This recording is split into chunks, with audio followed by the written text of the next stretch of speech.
Hi there, Paul from Turner Hopkins Immigration Specialists here. It's been a big week. Last week we had significant changes announced to the skilled migrant category, updates that will see a number of revisions to the current point system, making it quite a lot easier for people to make the move. Fundamentally, you won't have to work for quite as long, so most applicants will have a reduced period of work experience required in New Zealand, which will be fantastic. They made some modifications to when the wage rate is assessed as well, which will tidy things up and make it less confusing. But also, and quite significantly, they've introduced two new pathways for trades and those with work experience. That fills a really big gap because the current settings kind of miss a number of the trades out of the equation, and also make it really difficult if you don't have a degree, aren't in a registered occupation, or don't earn a really high income. So coming August 2026, these changes will open the door, giving a lot more people the opportunity to make the move and to migrate here, those who didn't have that opportunity under the current settings. But remember, it's still just under a year away.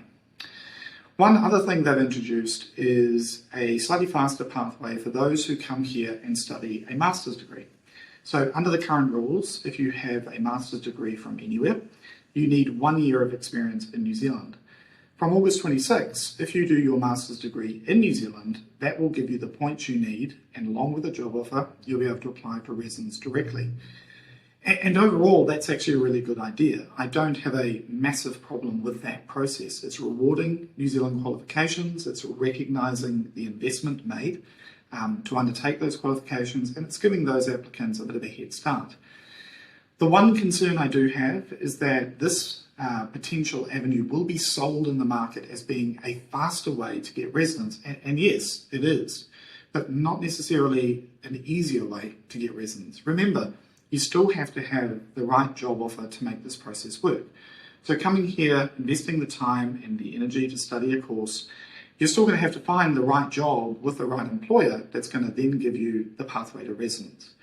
So just be very wary. There are a lot of people out there who will immediately start peddling this option as the sort of quick fix pathway to get residence without really understanding what the actual requirements are in terms of your employability.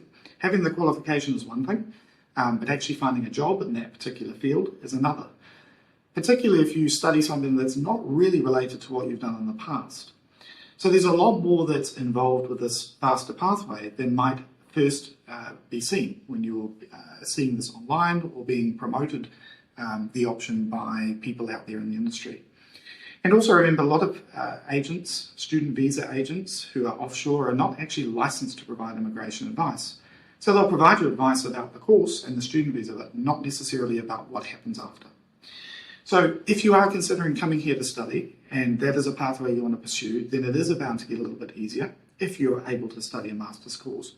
But I would also recommend just making sure that you think about what happens after that course. You take account of what your employment options might look like, what your potential employability might look like, the market for your skills, and how that master's course fits with your background and your profile. So if you want that advice and you want to know how these new categories and how these changes coming out in August 2026 will impact on you, and whether you can take advantage of them, give the team at Turner Hopkins Immigration Specialists a call today.